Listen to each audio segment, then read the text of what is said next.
Donc là, la matrice, les gens vont vous recruter, mais ne voudront pas vous placer à un poste où vous êtes complètement dans ce leadership, dans cette gloire, dans ce glow, dans cette aura. Ils vont tout simplement vouloir vous manipuler et vous prendre pour un con. Parce qu'ils pensent que parce que vous êtes spirituel, vous sortez du point de vue religieux. Un petit peu du gars qui te dit, parce qu'on m'a giflé sur la joue gauche, logiquement, je tends la joue droite. Non, ça, c'est ce qui était écrit. Dans la réalité, le gars spirituel est aussi animal que spirituel. Donc, si tu lui donnes la joue gauche, il va te rendre 15 coups sur la joue droite.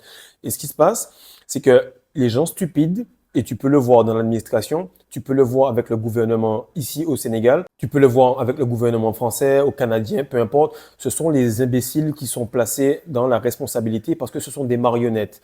Et ce qui se passe, c'est que on ne se rend pas compte que ce sont des marionnettes. De ce fait, lorsqu'on observe les gens qui sont au guichet, à la banque ou quoi que ce soit, tu te rends compte que ce sont des marionnettes. Et tu te dis, mais pourquoi cette personne-là, qu'est-ce qu'elle fait là? Qu'est-ce que j'ai fait de mal pour ne pas avoir de travail? Pourquoi elle est placée à cet endroit-là?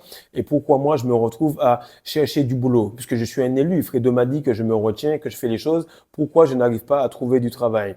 Ce qui se passe, mon frère, c'est que les gens stupides vont trouver du boulot, parce que le boulot, c'est être en Égypte, c'est être esclave. Et toi, tu vas devoir bosser sur toi pour que tu puisses bâtir des empires et devenir entrepreneur.